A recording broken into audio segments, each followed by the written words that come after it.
Our next topic is laws of chemical combination. Laws of chemical combination.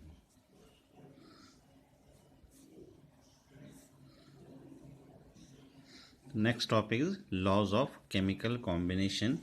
In this topic, we deal with certain laws जो कि helpful होते हैं. जैसे हम chemistry में chemical reactions के बारे में स्टडी करते हैं, तो उन रिएक्शंस में रिएक्टेंट और प्रोडक्ट को लेकर ये लॉज हैं जो हमने यहाँ पर स्टडी करने हैं. इसमें से 2 लॉ आपने 9th क्लास में स्टडी किए हैं, वो भी हैं, थोड़ा सा डिटेल उसका ज़्यादा है. फर्स्ट लॉ जो आपने 9th में पढ़ा था वही सेम लॉ है, जिसे हम कहते हैं law of conservation of mass. Law of conservation of mass.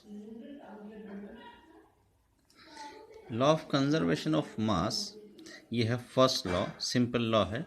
Mass can neither be created nor be destroyed, but it can be converted from one form to another form. Simple सा law of conservation of mass है. Law of conservation of mass, जैसे मैंने पहले आपको बोला कि mass can neither be created not be destroyed, but it can be converted from one form to another form.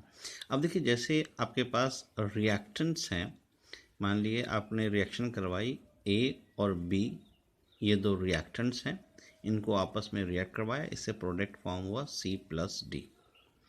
अब if mass of AN plus B is X gram and mass of C+D is Y gram, then according to the law of conservation of mass, X is equals to Y. अगर X equals to Y है, then the law is verified. This is called law of conservation of mass. Means mass of the reactant and mass of the product जो है वो equal होने चाहिए, तब ये law verify होता है. अब हमने इस law को विथ न्यूमेरिकल प्रॉब्लम से वेरीफाई करना है. This is a numerical on law of conservation of mass. Question is what mass of silver nitrate will react with 5.85 gram of sodium chloride to produce 14.35 gram of silver chloride and 8.5 gram of sodium nitrate if the law of conservation of mass is true. देखिए, आपको जो है law of conservation of मास को verify करना है by using this statement. तो according to the statement पूछा है what mass of silver nitrate will react with.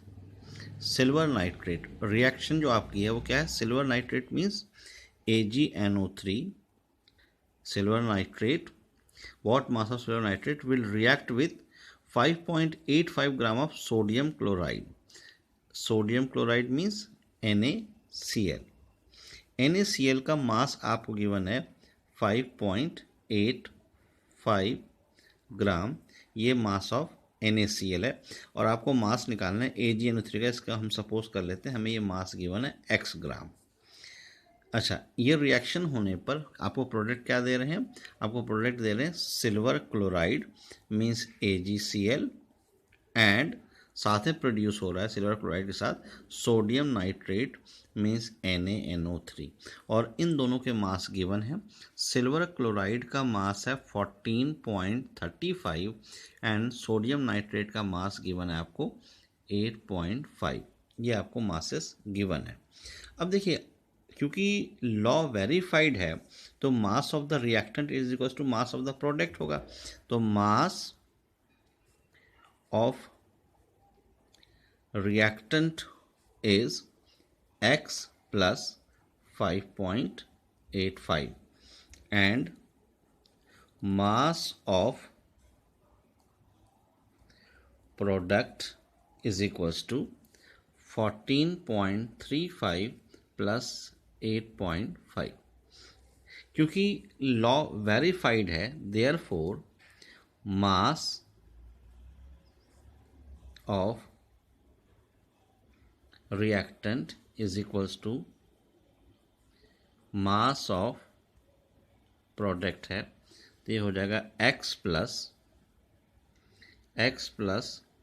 5.85 is equals to 14.35 plus 8.5 means x is equals to, x की value आपकी आ जाएगी कितनी, टोटल आप कैलकुलेट कर सकते हैं, तो ये आ जाएगा आपके पास 17 ग्राम। तो आपका मास ऑफ किसका आपको निकालना था, सिल्वर नाइट्रेट का मास कितना आ गया, 17 ग्राम। तो ये हो गया आपका answer according to the law of conservation of mass. ठीक है, सिंपल लॉ था। क्या पूछा था आपसे कि आपको मास ऑफ सिल्वर नाइट्रेट निकालना था इफ लॉ इज वेरीफाइड। ठीक, second law is law of constant composition. Law of constant composition और it is also known as law of definite proportion।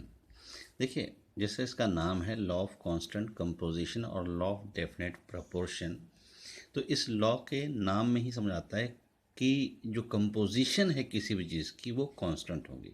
For example, जैसे इन case of water composition is always 2:1. In case of carbon dioxide, ratio is always 1:2, means composition is always constant. Therefore, it is called law of constant composition. Definition wise बात करें तो ये law ये कहता है when two or more than two element combine to form a compound, they do so in simple whole number ratio। क्या है, when two or more than two compound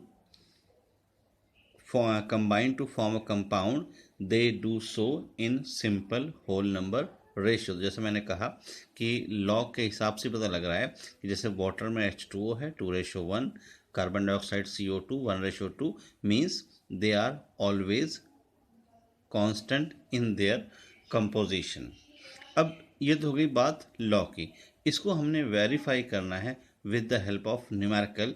तो इन न्यूमेरिकल्स में आपको टू और more than two experiments given होते हैं और आपको उन एक्सपेरिमेंट में जो कंपाउंड फॉर्म हो रहे थे उनकी रेशियो फाइंड आउट करनी होती है और वो रेशियो या परसेंटेज हमेशा कांस्टेंट आनी चाहिए।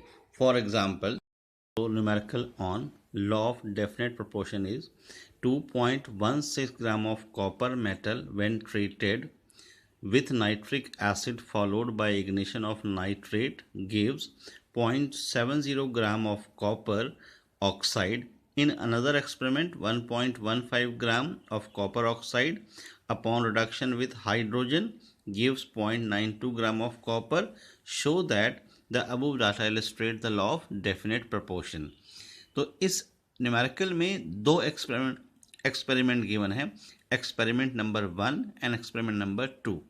In first experiment mass of copper is 2.16 gram, mass of copper oxide is 2.70 ग्राम।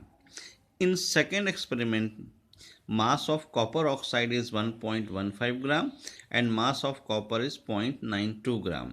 तो आपको शो करना है कि ये लॉ ऑफ डेफिनेट प्रोपोर्शन है और डेफिनेट प्रोपोर्शन शो करने का मतलब है कि आपको जो कंपोजिशन है वो कांस्टेंट शो करनी होगी। तो फर्स्ट पार्ट में हम कैलकुलेट करेंगे परसेंटेज ऑफ कॉपर।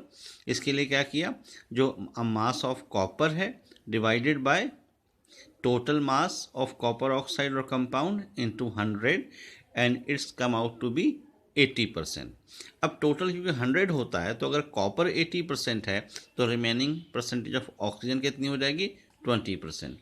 ऐसे ही same in case of second experiment, percentage of copper is 0.92, ये है कॉपर का मास, 1.15 ये है mass of copper oxide into 100 and it's come out to be 80%।